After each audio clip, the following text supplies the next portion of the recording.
entendre le Coran en arabe a provoqué chez moi quelque chose d'indescriptible.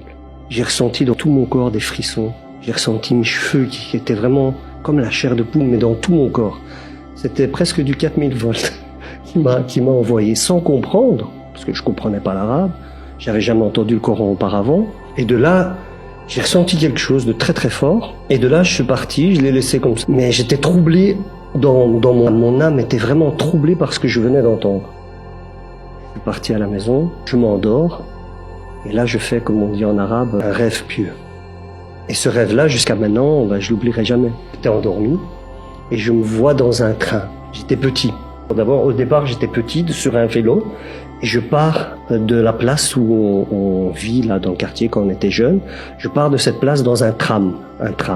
Et je pars, j'avance. Et puis sur ce vélo, je vais un peu dans le tram. Hein, je suis un peu secoué, je vais un peu de l'avant, de l'arrière, partout. Et puis tout à coup, je me retrouve assis. Et là, tout à coup, je me retrouve dans un train. Et en regardant sur le côté, je vois un beau paysage, magnifique. Des palmiers, des maisons transparentes avec des rubis, des choses incroyables. Et le train, il avance évidemment. Et moi, je fixe ce beau paysage, tellement c'est merveilleux.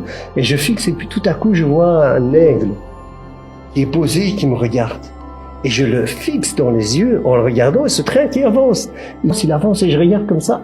Et en me retournant derrière moi, là je vois un homme avec une raza qui me regarde avec un visage lumineux et qui me sourit. Et je voulais plus le lâcher du regard, tellement c'était beau. Je voulais plus le lâcher du regard et puis tout à coup je sens que je me retourne et je vois en face de moi un train qui arrive.